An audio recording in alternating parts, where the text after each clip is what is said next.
right. Welcome back to another episode of Beyond Small Talk. I'm your host, Chris Phillips. Joining me today is Astra Coyle. Astra, welcome to the podcast. Thanks so much. I'm happy to be here. I wanted to start out with how many people are completely unaware that they're carrying tension within their bodies? So I don't have a hard number on that, but I can tell you about my experience working with people. One of the main things I'm working with is habits. And to form a habit as a human being is like the most natural thing to do. It's just like breathing. Right. We're forming habits all the time. Not consciously, but we're doing them all the time. And so we can get habituated to anything, and tension and pain is one of them. So when something becomes a habit and becomes automatic, you don't tend to notice it so much anymore. So when people show up that I work with, it's because that level of tension or pain or something has now changed and gotten worse. But I'm pretty sure it was there for a long time, right? And they just didn't notice. Yeah. What does that tension look like physically, and how can someone recognize it within themselves? So while you and I, we have different experiences, maybe different accidents or injuries that would change some of our responses to stress, right? But there is a universal response in all animals that you can see. And it's to protect us, right? So it is where the whole front of the body tightens.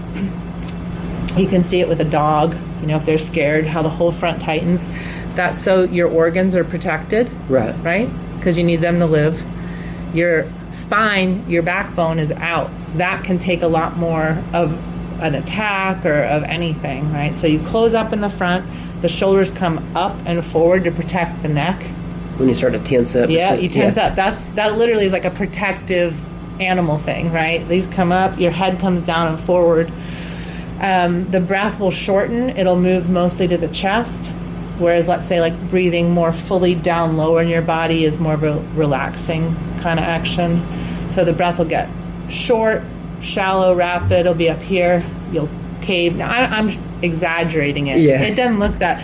It can look as simple as you ask me something that I don't know the answer to, and I tighten just the tiniest bit, right? So it doesn't have to be this full body close.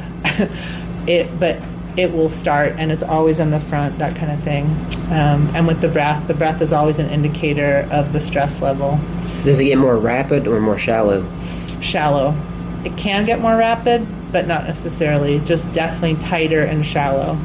Because I would think if someone gets nervous, their breath would start to quicken because of that almost anxiety feeling. Absolutely. There's you probably heard of fight or flight. Yeah. Right? Okay. So that is what we call a sympathetic reaction in the body. That's the sympathetic nervous system. There's more to it than just fight or flight.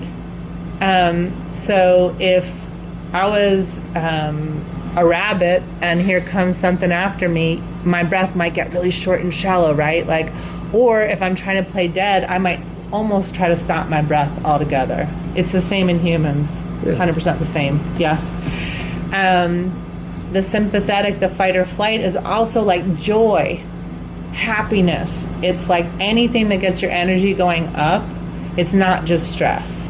So if I told you really good news, your heart might start going and you might start breathing a little bit faster because you're so happy about, maybe your favorite sports team just won and you're like, right? Yeah. It's the same thing as being in fight or flight in the nervous system. It's just this kind of upregulation. Yeah. You've been studying movements of the body for 20 plus years now. What are some of the common themes you've picked up on? Explain a little bit more. So I would guess the themes may be like mannerisms within the body or how that tension presents itself. To be honest, what gets most people to show up in a class or in the one-on-one work I do or in a workshop is some kind of pain, right? Whether it's physical, emotional, psychological, right? It's pain, it's stress. Do those show up differently? They all go back to that body pattern I'm talking about. They're very easy to see. So someone might say, my low back hurts, right? That's a pretty common one. Everyone's like, oh, my low back hurts. If your belly is tight all the time because you're stressed and you don't realize it, the counter pull is in the lower back, right, for example. Or this one's really common. The shoulders. Shoulders and the neck. Oh, my shoulders and neck are killing me. Well, part of that is because we're sitting looking at screens, and that is part of it. We really, our bodies are not meant to sit all the time and type and look at a screen. But beyond that, that's also a stress response for sure. So those are very common: back pain, neck pain, shoulder pain. Sometimes people will just say, I'm anxious. I'm anxious a lot, and I'm nervous, and I want to feel calmer, or I don't know how to calm down, or I can't sleep at night. Those are really common ones too.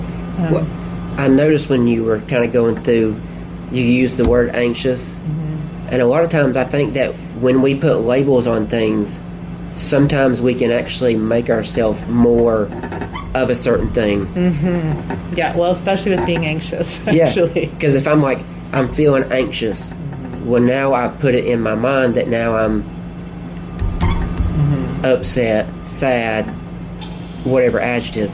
So then it kind of spirals almost. It changes your mindset, the words you use to label. Yes and no. I mean, I agree with you. And the thing that I think is super interesting about the role of the body with, like, your thoughts, for example, is we used to think, right, that my brain controlled my body and, like, the brain was king, right? Yeah. I mean, that's how I grew up thinking about it.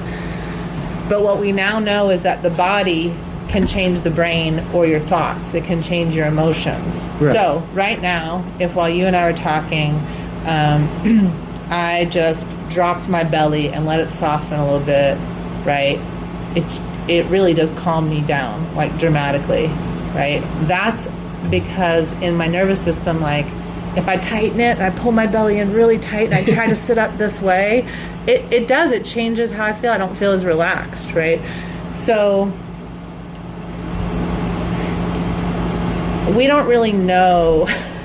It's very hard to judge what starts a thought. So if you really start studying with people who are looking at biology and, like, our bodies and what's driving them, most of our thoughts are unconscious. I think, like, a crazy high number, way more than half. So the things that you think about, you don't even realize that's what's going on. Most of your decisions are made long before you have a conscious thought. That's so amazing to think about. It's kind of rough, right? Because you're thinking about turning the doorknob before you even get to the door. Long before. And the whole body's ready to do it before the conscious thought is there. And that's loosely based on the body movements. Yes. But to your point, sure, especially if I'm nervous, if I start thinking, oh boy, I'm really nervous, I'm going to make it worse, right? Like, of course. I mean, so I agree with you in that way. Yeah. But if you really start looking at the science of the brain and body, it's very hard to prove that the thought is what leads. Provoked. Mm-hmm. Yeah. It's hard. I mean, it's kind of like they're all happening at once, like, boom, Because ideally you would think that the brain is controlling the body. You'd think it, but we're not machines. We're not simple machines. We're way more complicated than that. We just are. I mean, we have emotions, we have customs, we have cultures, we have religion. I mean, we're very, very complex beings. We're not simple animals. There's no two people the same, so you're not going to get the same mannerisms or thoughts. No, not exactly. I mean, our history shows up in how we move and how we think, all those things, so. I think you touched on it a little bit before, but when people think of stress, what are the areas that are most affected?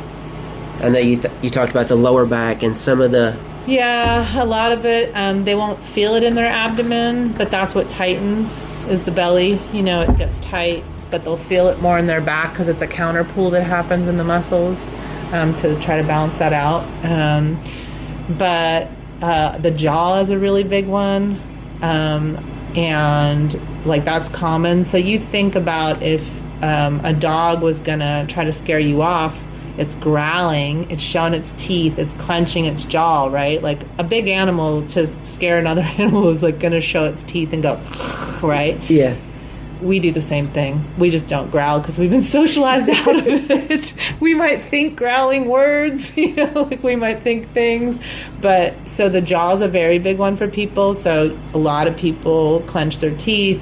You see how many people are wearing night guards, and that's just stress and tension that's happening in your sleep, even though you mean to be resting. Well, I remember from watching your TED Talk, that was a habit that you used to wrestle with. Oh, big time. Big time. I how still did have you- to when the stress is high. It still comes back. How do you fight that urge to not only relax yourself, but to kind of recognize that it's happening? Well, you made a really good point, which is the first thing is you have to become aware that it's happening, right? And then my method, or like that I'm trained in, is called awareness through movement. So it's really teaching people in these very tiny, subtle ways how to move the jaw, even the neck, like a whole bunch of things in these other ways that train the brain to show that, wait, this other thing is easier. Because your brain, and if we're going to talk about the brain as being so important, which of course it is, Yeah.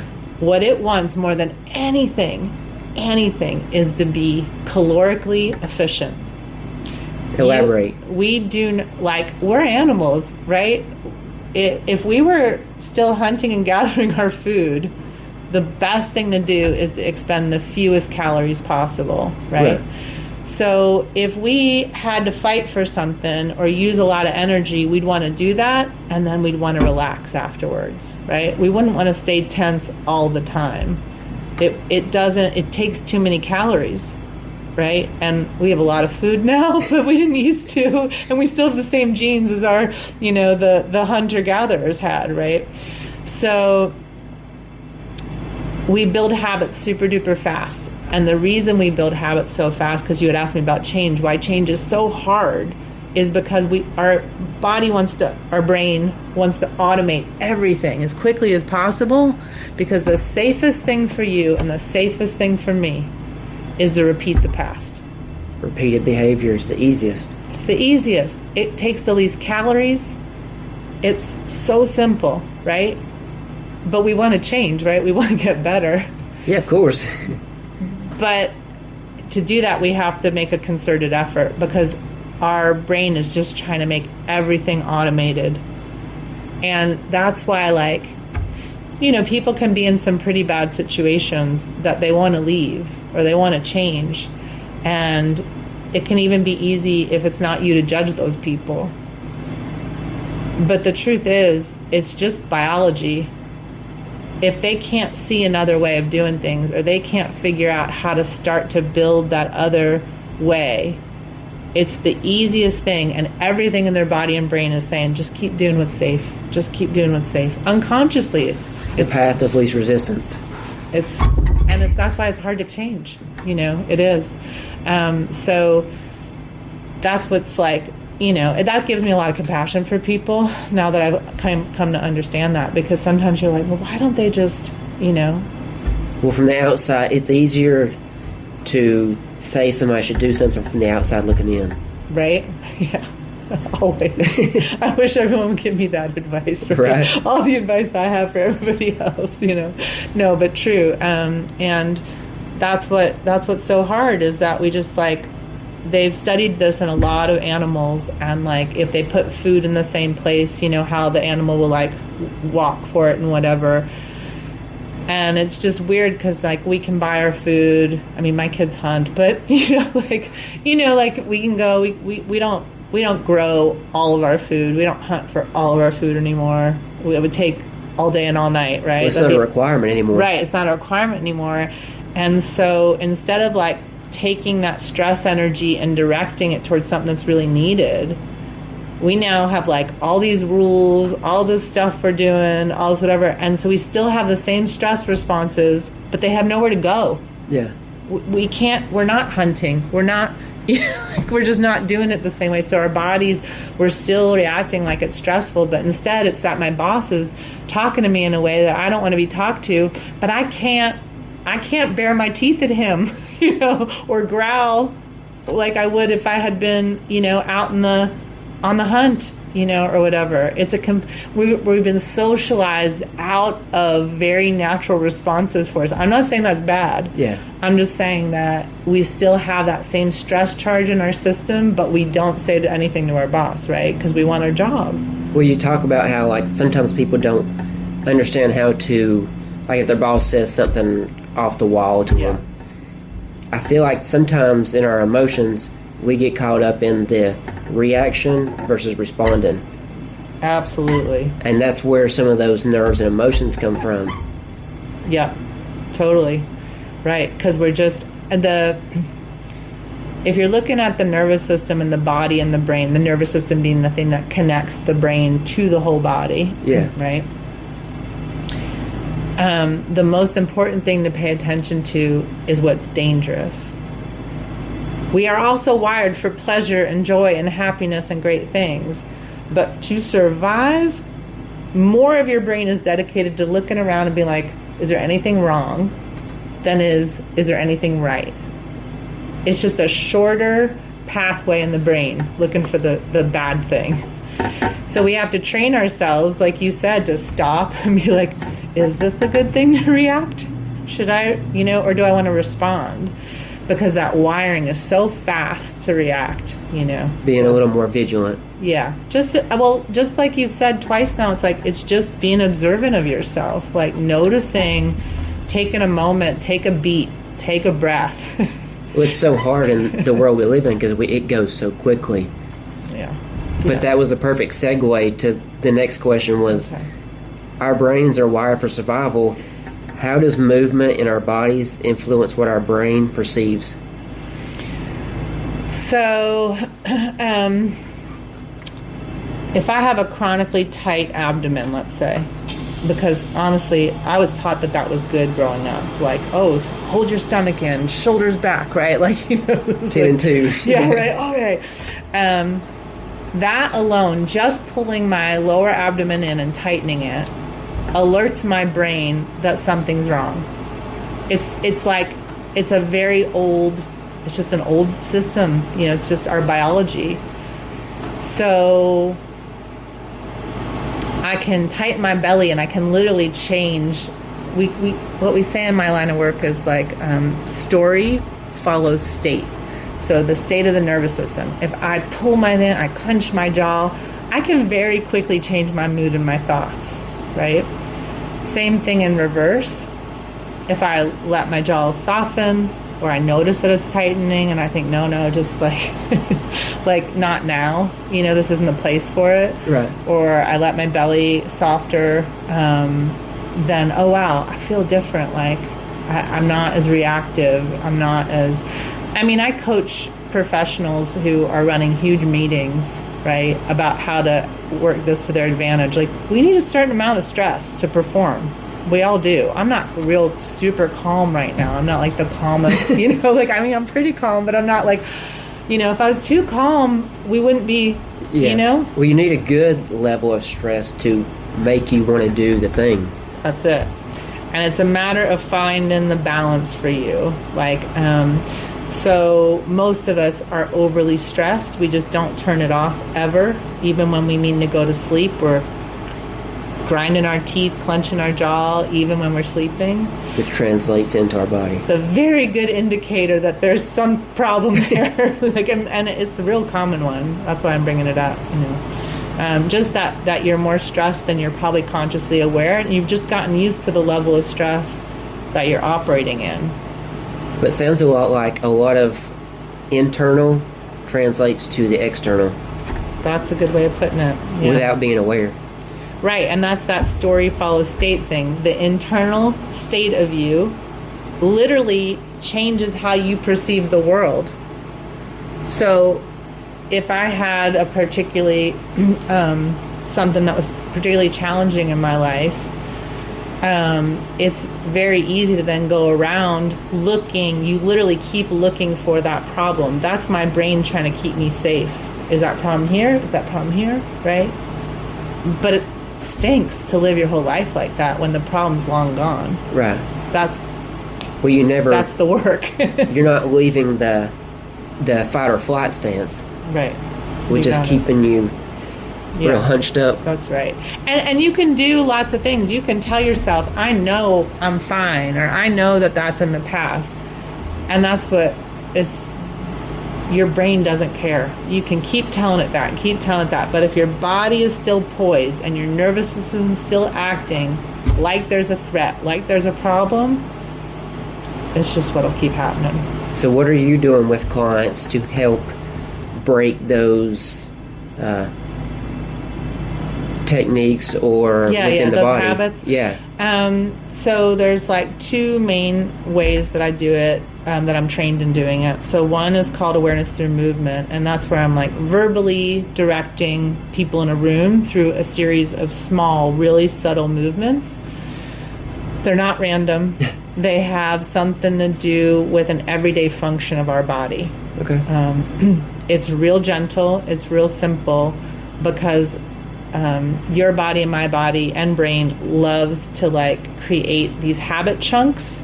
So you do it at this really basic level to try to build the chunk you want. I'll explain that in a second. But and the other thing that I do is something called functional integration, and that's where I'm physically moving another person very gently. It's like on a hard table. It's kind of like a massage table, fully clothed. You're moving them according to what it is they come in and they tell me they have a problem with and that they want to change or learn. And I can feel, like, you can feel every habit pattern in the muscle by how you move them. I mean, it's, even though they say, "Oh, I'm just laying here," the muscle, the tension's still there. You can feel it. Oh yeah, it's right there. So you can. And what I do basically in both situations is, maybe, I don't know, like let's say somebody has tight hamstrings, right? And they're like, "Oh, well, I stretch every day, but it's not getting better." What we do in my line of work that's really different in both the class and the hands-on work is we go with the pattern. So I would tell someone to clench their jaw more for just a half a second. I know it's surprising, right? Yeah. You just for a half a second or 30 seconds. And then what that does is that's literally saying to the brain, I know you want to do that unconsciously. I'm going to make it conscious now. I'm going to do it for you, or I'll push on their jaw in a very gentle way. So you're bringing it to the forefront. That's right. And then all of a sudden the brain basically will say, and the body will say, "Oh, well, if you're going to do that, I don't have to," and you'll get a release. Right? So it's very different than your typical approach to the body, because we don't try to fight anything. Instead, we're like, "Oh, you want to do that? Let's do that some more." And then once you get the release, then you can introduce all this new information. But you have to have the release first. It sounds like to me it's like almost tricking the nervous system to be aware of it, and then now we can learn a new behavior. You're natural. You got it. You totally have it. That better said than I said it. So yeah. Really? Yeah. Oh yeah. No, that's very well said. Yeah. What are some of the examples of the nervous system's like social drives? Oh, so many. Can you ask the nervous system social drives? All right, you and I are sitting here. We're making eye contact, right? Eye contact takes up so much brain space. Your visual field takes up so much brain space, right? And if we talk about habits, like we're talking about, that get formed, some cultures or some families would say, "Look at me when I'm talking to you," right? And some would say, don't look, why are you challenging me like that? Look at me right in the eye, right? Different families are different. Yeah. Right? That's a learned thing. Your brain and body couldn't care less which one you do, right? But you start to learn to associate a social value. Or cue. That's right. Yeah, a cue. Exactly. Right? So that's like one example of just like a social thing. The other thing is, you and I did not get to this moment alone. Right? We have the longest dependency of any animal on the whole planet. We cannot feed ourselves, walk, do all sorts of things for a very long time. Whereas like the cow, it just knows. It gets up, the colt, it gets up, mom licks it, it can eat on its own within no time, right? That's not the same as you and me, right? So that social piece, you and I are super duper socialized, way more than the cow, way more, or the colt or anything. We can train them. We train our pets, but not like you and I. We have these very adaptable brains, and that's why we live on every continent on the planet, in every kind of weather, because we're super adaptable. And we learn that from the people that raise us. So the social part of the nervous system is really, really important. We would not survive without it. It's also what can hold us back, right? Well, we're naturally wired to be social creatures, so why does not being social hold us back? Oh, sorry. No, I agree with you. I must have misspoke. I agree with you completely. We are wired to be social creatures, but sometimes if we get back to that habit thing and we talk about people who are not in a good situation and they want to leave it, or they feel limited by the social setting they're in, it's a big risk to give it up. It's a big risk. And that is deeply wired in us. We do it. My great-grandparents got on a boat, right, to come to this country. Right. They left everything, but the stakes were high. There was no work, there was no food, there was no, right? So they're going to get on the boat, and they're going to risk not seeing their family. The stakes have to be pretty high, to want to just forsake that care that we get by being part of a group or a community.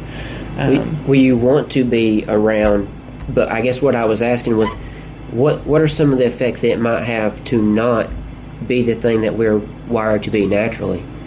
As far as socially. More. Yeah, ask more. I don't know if I'm following you. Go ahead. So we're wired naturally to be social creatures. We're happier, we thrive more, we grow. Yes. But if the person who is at home or in the job who is not as sociable, what might that do to one's nervous system? Or so my husband's an introvert, I'm an extrovert. He doesn't need to be around people nearly as much. You're probably an extrovert, you run a podcast, right? So there's I've come a long way. Yeah. So there's that difference, and that's just innate. He came into the world that way, I came in the world this way. He's as happy and healthy as an extrovert, right? So there's that difference. But then if we're talking about like sort of these problems that we see now with social media, where we're hearing about like epidemic loneliness, like people are lonely. Seeing somebody in a video on your screen is not the same as us sitting here talking. I mean, we know it. Even if we're not consciously, we know it. Because we can't see the little wrinkles around their eyes and if that's a real smile or not. We don't know. Plus we have so many things changing video. We're not really sure what to trust. We don't know if it's real. The push of AI. Right. We really don't know. And there is this part of us that's like, I don't know if I can trust that, right? But when we're in a room with somebody, we know. And so if there's someone who's isolating themselves beyond being an introvert, it really can affect us. And it's a real problem right now for us in our culture, like in general, is that kind of social isolation. Yeah. So. Is that something you think that social media is kind of affecting in a good way, or is it like pushing it toward?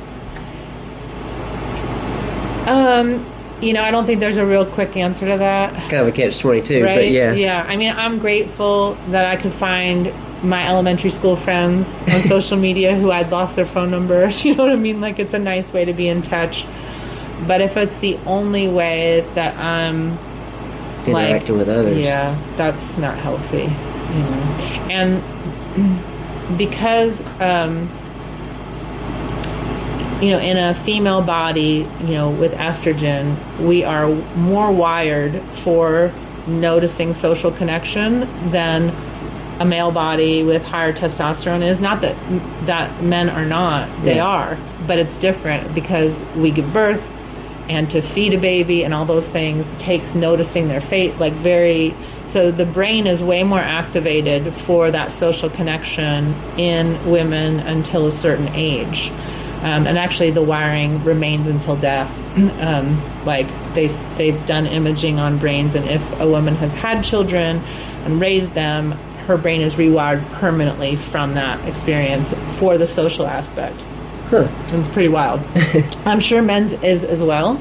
I just haven't studied that as much. And so they know, for example, like social media is affecting young teenage girls. It's not good necessarily for anyone, but it's affecting teenage girls way, way, way worse because of the social need that they have.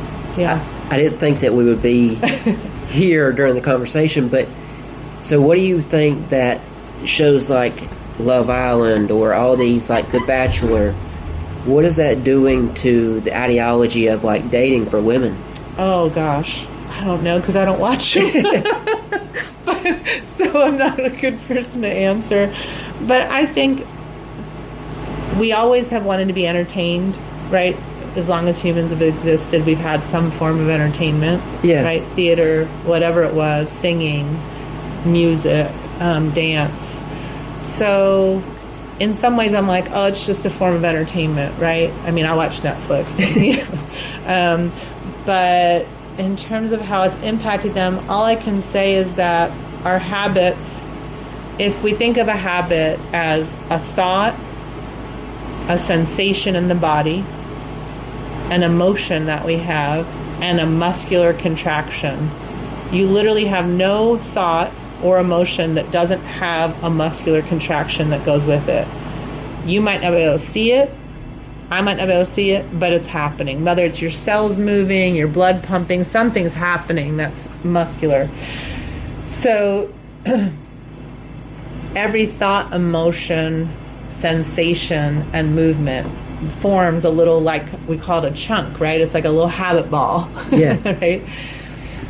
Part of that is our experience, is our parents, is our churches, is our whatever it is, right? That helps form that. So I don't know what's happening to those young women and whatever, but of course it's influencing their ideas and their thinking, right? Because we are like, back to what we talked about, we're social creatures.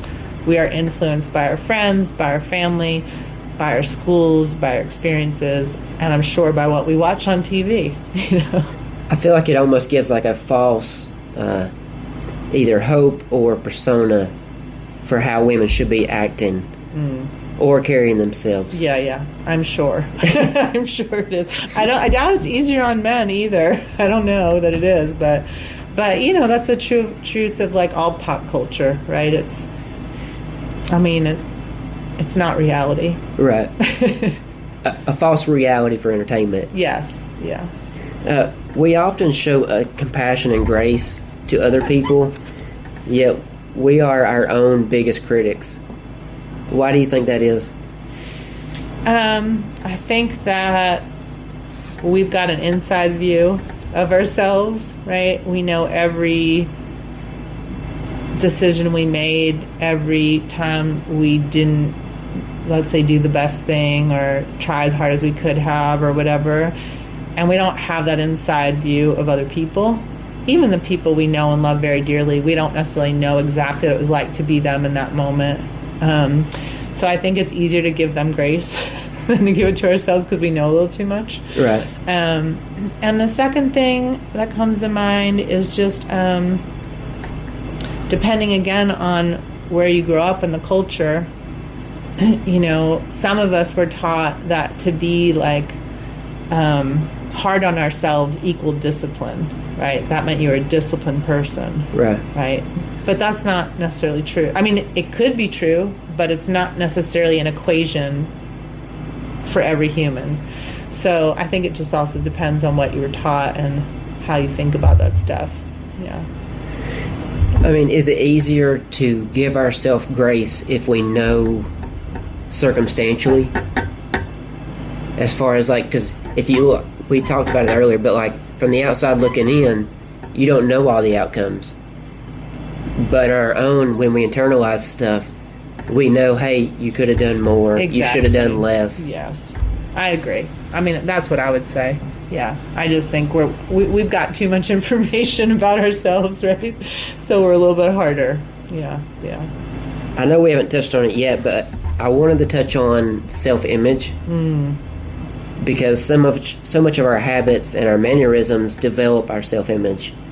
How do those of like an adult? How do those affect like parenting and the self-image of children? Will you ask me one more? Like, so how does the self-image like of the parents affect the kids? Is that okay? Yeah. I just want to make sure I understood you. In a lot of ways. I'll try to keep it simple. Think about my own experience, but or even my experience as a mom.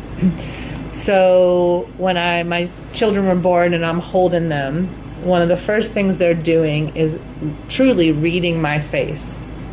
And, and they're also feeling like how tense my arm is or, the warmth of my breath. They're hearing my heartbeat because I'm holding them next to me, right? So they learn very quickly to associate like, oh wait, mom's worried, she's making that face, or mom's eyes are wrinkled because she's happy. Or babies are observing their caretakers' faces as long as they're awake, when they're real tiny. So of course, like what's going on for me is telling them about the state of the world, right? Like I am their world in that moment, or whoever else is taking care of them. By the person's emotions? Yeah. I mean, and the other thing is like we talked about, like they're totally 100% dependent on you, and not just for a little bit, for a very long time. So they very quickly read how to make me please me, right? Like that makes mom smile. Yeah. Or that makes mom mad, or whatever it is. And I mean, beyond when they're babies, even when they're toddlers or in elementary school, or, it's gone on for a long time, this kind of teaching about the state I'm in and them learning about the state of the world from me. Does that make sense? No, it does. Yeah. So like for insecurities or somebody who may be really brave and able to take risk, that can be impressionable for that child to take on those traits. Absolutely. And, look, we're not all just like the people who raised us. So there is stuff we come into the world with anyway. And around age 6, a child's brain starts to shift and they start noticing the people around them a little bit more. And then again, as we know, when you're teenagers, you don't think your parents are very smart anymore, and you really care what your friends think. These are literally things that are happening in the brain, and the risk-taking increases, and the independence increases, and so on. So, yes, our parents influence, or our caretakers, whoever they may be, influence us tremendously, and they really teach us about the world. But we also then can choose to be around people or whatever that really maybe push some of that aside or challenge what our families told us, or Well, I think it because you could classify it in two different ways, because you would have like projection, yes, or like model behavior.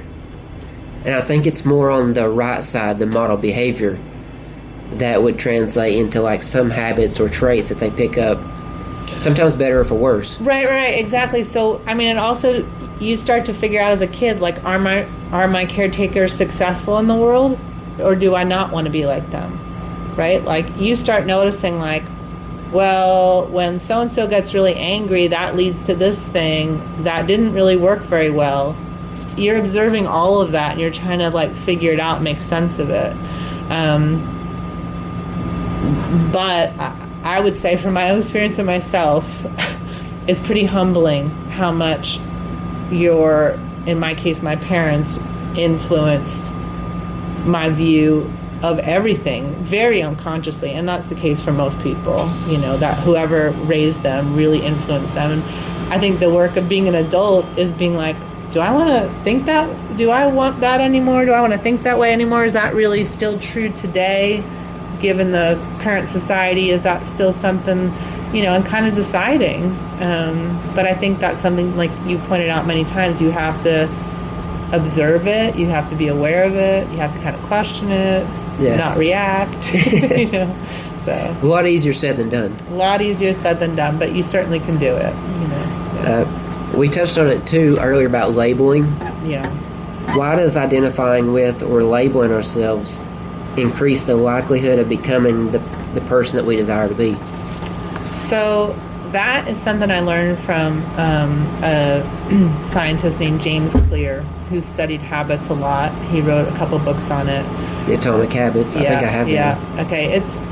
He's very interesting, and a lot of what he taught confirmed what I had been trained in.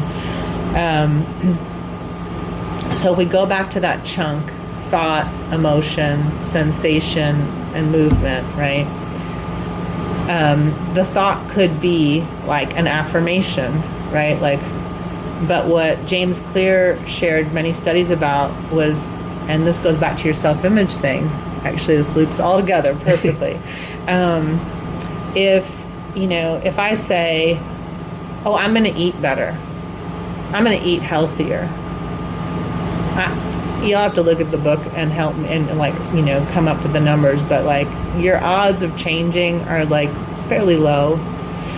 If you say, "I am a person who eats healthy, I'm just a really healthy eater," and you start to identify with that versus "I'm going to eat healthy," as if it's in the future, you start saying, "No, this is who I am." Yeah. Your odds of actually eating well skyrocket because it becomes your self-image, it becomes your identity.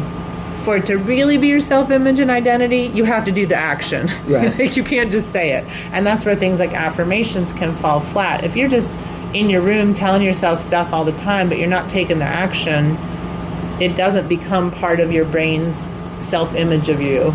You've got to take the action too. But what James Clear talks about is you have to say, "This is who I am." The other piece on that is when you say "this is who I am," if you surround yourself with people who also have that identity or behavior, your odds go up even higher. You're more likely. This is why they say if I told all my friends and family, I'm going to run a marathon, or I put it up on Facebook and I told everybody that was my friend, my chances of doing it are way higher if I publicly pronounce it and I get that social support for it. Now, if I join a group of runners, even better, right? Way better, And then I'm I don't say I'm going to run a marathon. I say I'm a runner. I'm a runner. That's who I am, And people are "Oh," and then you start to but I said you have to get out and run. You can't just right. You got to do the effort. You got to do the effort. Yeah. What I noticed when I read that you thought that affirmations they aren't as effective. But to me, I feel like if you pair the affirmations with the action, then you can have your manifestation. You can get to where you want to be. Absolutely. But you got to can't take the action. Yeah, you don't get any of it without the actual action to do the thing. Right. Yeah. I think you're younger than me, but when I was in I don't remember when, but Saturday Night Live had a skit where this man would hold up a mirror and say "I'm good enough, gosh darn it, I'm pretty, and I'm handsome enough, I'm whatever," and he would just look in the mirror and say it. It was this joke about affirmations. Yeah. That's the extreme, right? But what you said is totally different. You have an affirmation, great. Especially, honestly, if you physically write it every morning, something like that, fantastic. The action of the hand is to the nervous system as an action. It means a lot, right? So write it out, but then, like you said, you've got to do the other stuff, What do you believe in manifestation? Tell me what you mean by manifestation, and then I'll answer. So say I want to interview said celebrity. Yes. Do you think that somebody could just manifest that action without taking the action, or is that something you have to build upon? Kind of sounds like a two-sided question, but yeah, no, I mean, I have a lot of faith, right? I believe a lot in the connection, seen and unseen in the world. So in that way, yes, right? However, I do think I have met people that are kind of delusional, right? And they're "Oh, one day I'm gonna," and but they're not putting in the work right. toward the thing. that's just delusion, you know. So I do believe in like envisioning what you want, going for it 100%, but I still think you have to take the steps toward that. The manifesting piece, if it's like you building belief in yourself, I think it's great. I think it's fantastic because you have to believe you can do it. Yeah. You absolutely have to. You might have doubts. We all do. But there has to be some part of you that's like, no, I think if I work at it, I think I can do it. And yes, in that way, I totally believe it's possible. Yeah. With that in mind, I'm interested to learn your take on the advice, do one thing every day that scares you. I'm not a big fan. Why? I mean, is that a part of like the macho male do something so you can... It's funny that you're asking me this because like I've never talked about it publicly, but I really don't like that. Really? Yeah. No, Tell me why. That's great. Yeah, I think you're right. I don't think of it as like macho per se, but I think we live in a very dramatic culture, very extreme. You know, most of us are here because our families did something pretty extreme to get here, generations back, whatever, right? But they had to do something pretty extreme. And so I think it's real easy to get addicted to extreme action. Americans are really good at it. Like everything's like supersized and extra and louder and bigger, right? And so it's just, I feel like that's just part of that. Maybe it's just the people I know, but I don't think so. Most people I know would be well served to learn how to become more sensitive, quieter in themselves, more attuned. And in that, like, I think they'd probably do something, sure, take risks. I believe that. I believe in growth. Yeah. But the way that phrase is usually said is like very like, oh, you know, like very warrior. And I think we're pretty good warriors culturally. I think we could use a little bit more like, do we know how to relax and like have fun with our people and be compassionate and kind and, you know, all those things. I think we could use some more of that. It's a very interesting take because, like we talked earlier, because the world is so go, go, go, and we're almost forgetting to rest because we're chasing the ambition. It's like we have forgotten that the process matters. How you feel, how I feel in the process is where most of our life is lived, and we are so goal driven. I'm guilty of this at times for sure. You know, have you ever driven your car and you got to your house and you're like, I don't even know how I got here? Actually, yeah. Yes, right? That's like, I mean, that's just an example of how that can become a habit. You didn't even pay attention. There might have been something really beautiful out the window that you never seen before. A cloud, I don't know, a tree, a flower, whatever, anything that you like. And we are just so driven to like, I gotta get home. We don't even see all the beautiful things all around us all the time because we're just, like you said, go, go, go. And to see things, you have to slow down. I mean, to even like see ourselves or our friends and family differently, you have to slow down, or you have to know how to rest and relax sometimes. We're not very good at that. And at least, you know, this is a whole other subject, but people do it in our culture, but they do it with alcohol, with drugs. They're not very good at just doing it just to hang out, you know. As like a social thing. Yeah.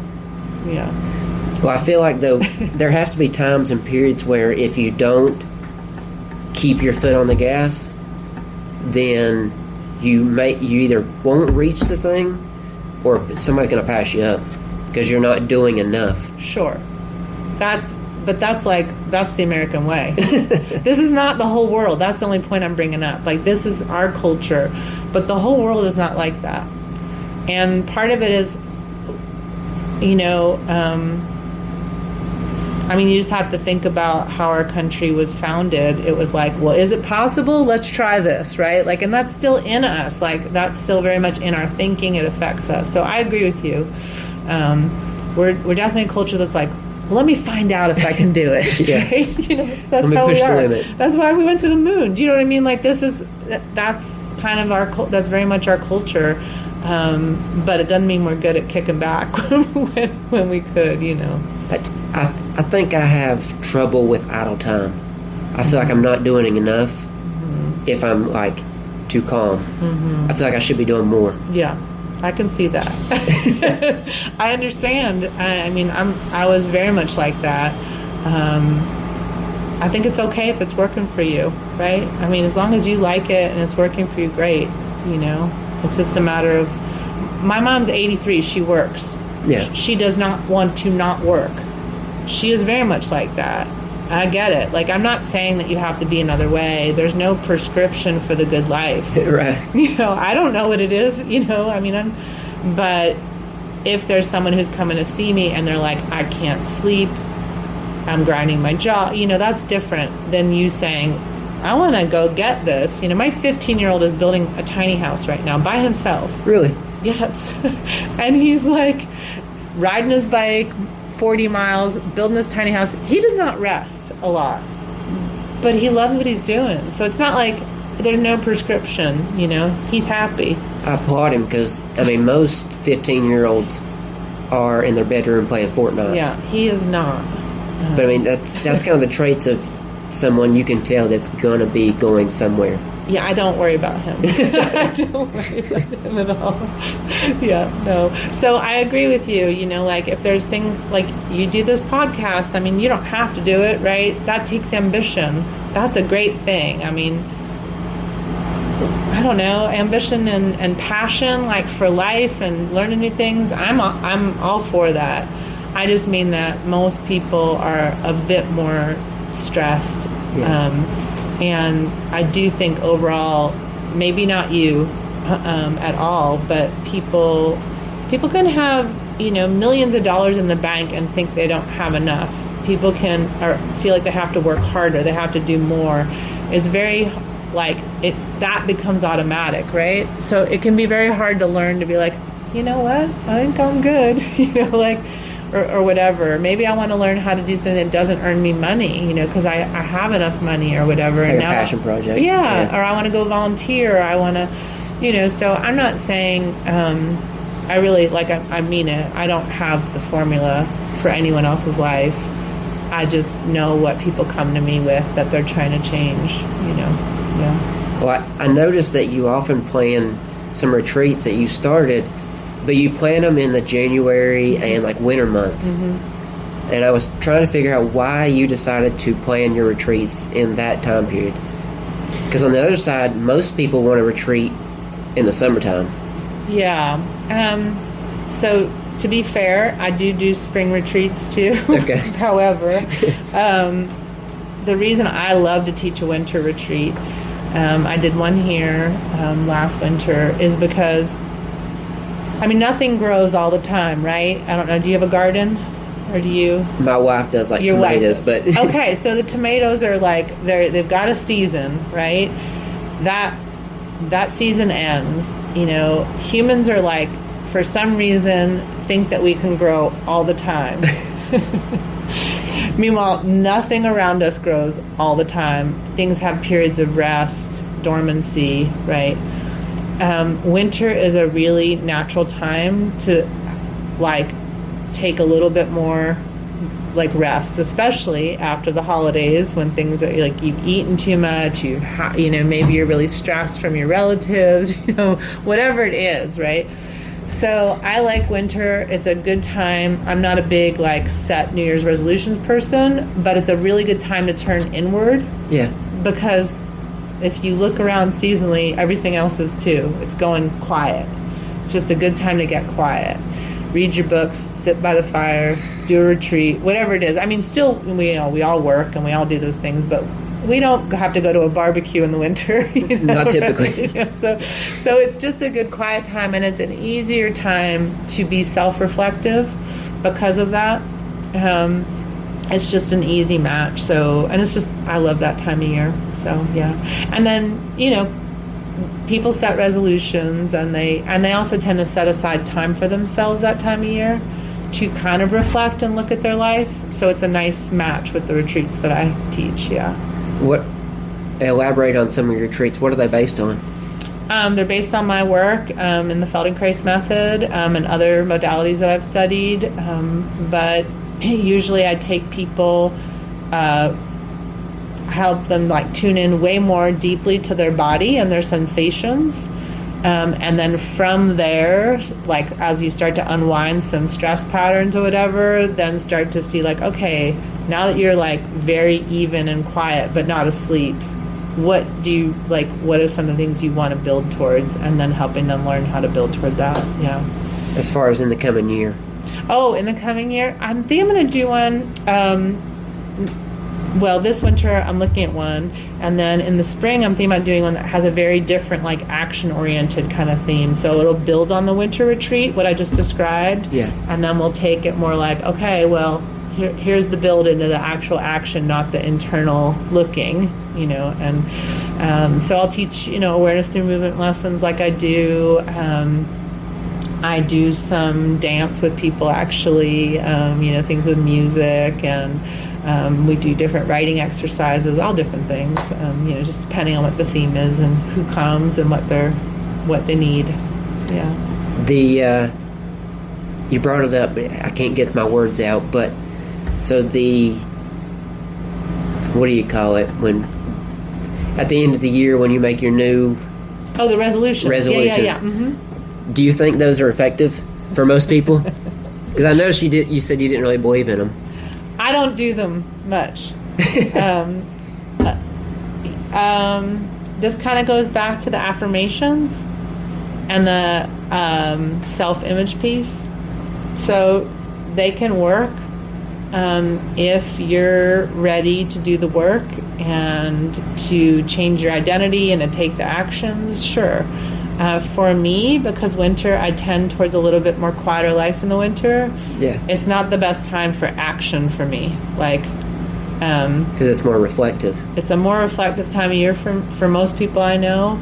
And the action kind of tends to come as it warms up a little bit. Even in people who live in warm places, you still have seasons. Yeah. It doesn't, you don't have to have snow to have seasons like we do.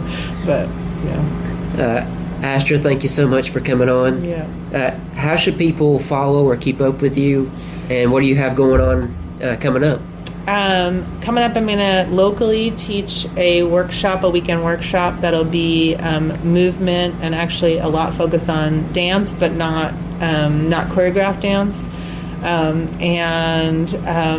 To be in touch with me, people can find me on Instagram under Astra Coyle, or on Facebook, or my website is just my name, astracoyle.com.